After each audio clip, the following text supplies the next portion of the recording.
Hello. അപ്പോൾ ഇന്നൊരു beef ബിരിയാണീൻ്റെ റെസിപ്പിയാണ് കേട്ടോ.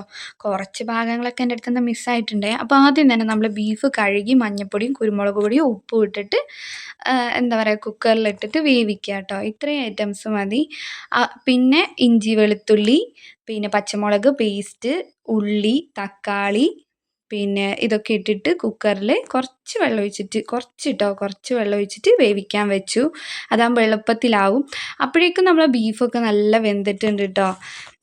കുക്കറിലിട്ടൊക്കെ നന്നായിട്ട് വേവിച്ചിട്ടുണ്ടെങ്കിൽ നല്ല ടേസ്റ്റാണ് കേട്ടോ ബിരിയാണിക്ക്. അപ്പോൾ പിന്നെ ഞാനെന്താക്കി, ഉള്ളിയൊക്കെ ഒന്ന് വറുത്ത് കോരി വെച്ച്. അപ്പോഴേക്കും നമ്മൾ മസാലയ്ക്ക് വേണ്ടി വെച്ച ഉള്ളിയൊക്കെ നന്നായിട്ട് വെന്ത് വന്നിട്ടുണ്ട്. അപ്പം ഞാൻ ഈ ബിരിയാണി പോട്ടിലാട്ടോ ഉണ്ടാക്കുന്നത്.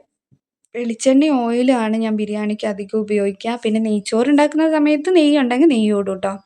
അപ്പോൾ സ്പൈസസ് ഒക്കെ ഇട്ട് അതൊന്ന് ചൂടായി വന്നപ്പോൾ വെള്ളം തിളക്കാൻ വെച്ചിരുന്നു. വെള്ളം നമ്മൾ അരി എത്രയാണോ എടുക്കുന്നത് അതിൻ്റെ ഇരട്ടി വെള്ളം എടുക്കുക. അപ്പോൾ അതൊന്ന് ചൂടായി കഴിഞ്ഞപ്പോൾ നമ്മൾ അരിയൊക്കെ ഇട്ട് നെയ്ച്ചോറ് വെക്കാൻ പോവുകയാണ് കേട്ടോ. അപ്പോൾ അരിയൊക്കെ നമ്മൾ കംപ്ലീറ്റ് ഇട്ട്, ഇപ്പം അരിക്ക് ഭയങ്കര വിലയായതുകൊണ്ട് ഒരു തുള്ളി പോലും കളയാതെ ഫുള്ള് ക്ലീൻ ചെയ്തിട്ടിട്ടുണ്ട്. അപ്പോൾ അങ്ങനെ അതൊന്ന് അടച്ച് വെച്ച് വേവിക്കുക കേട്ടോ. ആ സമയം കൊണ്ട് മസാല റെഡിയാക്കാം. മസാലയ്ക്കും ഞാൻ വെളിച്ചെണ്ണയും ഓയിലും തന്നെയാണ് ഉപയോഗിക്കുന്നത്. എന്നിട്ട് അതിലേക്ക് നന്നായിട്ട് ചൂടാക്കാതെ ഫ്ലെയിം ഓഫാക്കി വെച്ചിട്ട് കുറച്ച് മഞ്ഞൾപ്പൊടിയും കുറച്ച് ഗരം മസാലയും 2-3 കറിവേപ്പിലയും ഇട്ടിട്ട് അതൊന്ന് ചൂടായി വരുമ്പോൾ നമ്മൾ ഉള്ളിയും വെളുത്തുള്ളി ഇഞ്ചി പേസ്റ്റൊക്കെ വേവിച്ച് വെച്ചില്ലേ, ആ മിക്സും കൂടി ഇതിലേക്ക് ഇട്ടിട്ട് നന്നായിട്ടൊന്ന് ഇളക്കി കൊടുക്കുക കേട്ടോ. അപ്പോഴേക്കും നമ്മൾ നെയ്ച്ചോറ് ഇതാ ഓൾമോസ്റ്റ് വറ്റി വരാൻ തുടങ്ങിയിട്ടുണ്ട്.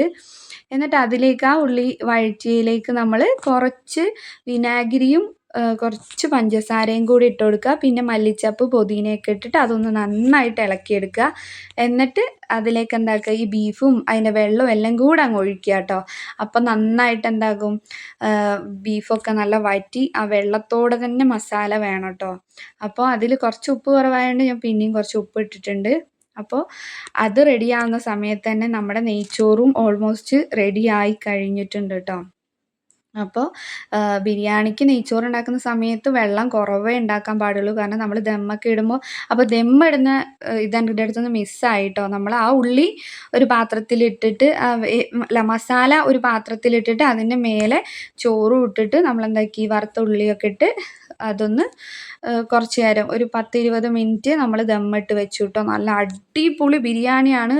കുറേ മസാലയൊന്നും ഇടാതെ ഇതേപോലെ സിമ്പിളായിട്ട് ബിരിയാണി വെച്ച് കഴിഞ്ഞിട്ടുണ്ടെങ്കിലുണ്ടല്ലോ ഒരു രക്ഷയില്ല കേട്ടോ. ബീഫ് ആയിക്കോട്ടെ ചിക്കൻ ആയിക്കോട്ടെ ഇതേപോലെ ഉണ്ടാക്കിയാൽ മതി. പിന്നെ ചിക്കൻ ആകുമ്പോൾ നമ്മൾ ഇപ്പം മസാല വേവിച്ചില്ലേ അതിൻ്റെ കൂട്ടത്തിൽ തന്നെ നമ്മൾ ചിക്കൻ ഇട്ടിട്ട് വേവിച്ചാൽ മതി. സെപ്പറേറ്റ് ഈ ബീഫ് മട്ടനൊന്നും വേവിക്കുന്ന പോലെ കുക്കറിലിട്ട് വേവിക്കേണ്ട ആവശ്യം ഉണ്ടായിരുന്നില്ല കേട്ടോ. ഞാൻ ഈ ബിരിയാണി വെച്ച സമയത്ത് എൻ്റെ ഉപ്പച്ചി വന്നിട്ടുണ്ടായിരുന്നു. അപ്പോൾ ആൾക്ക് ഭയങ്കര ഇഷ്ടമാണ് കേട്ടോ ഞാൻ ഇങ്ങനത്തെ ബിരിയാണി വെക്കുന്നത്. ഈ പൊരിച്ച് ബിരിയാണി വെക്കുന്നതിൻ്റെയൊക്കെ 100% 100 ഇരട്ടി ടേസ്റ്റാണ് നമ്മൾ ഇങ്ങനെ പ്ലെയിനായിട്ട് വെക്കുമ്പോൾ കേട്ടോ. അതും കുറേ മസാല ഇടാതെ വെക്കുമ്പോൾ ഒരു പ്രത്യേക ടേസ്റ്റാണ്. ആ ചൂടോടെ തന്നെ അത് കഴിക്കണം.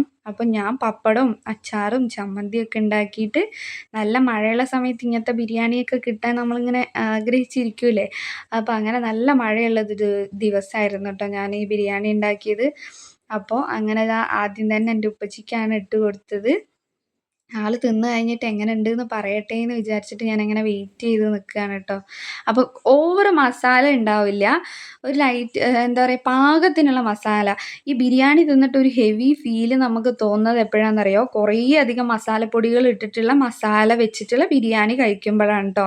ഇതേപോലെ ലൈറ്റായിട്ടുള്ള ബിരിയാണി ഉണ്ടാക്കുകയാണെങ്കിൽ ഡയറ്റ് ചെയ്യുന്നവർക്ക് വരെ സുഖമാണ്. അപ്പോൾ ഇത്രയേ ഉള്ളൂ. ചാനൽ സബ്സ്ക്രൈബ് ചെയ്യുക. ബൈ.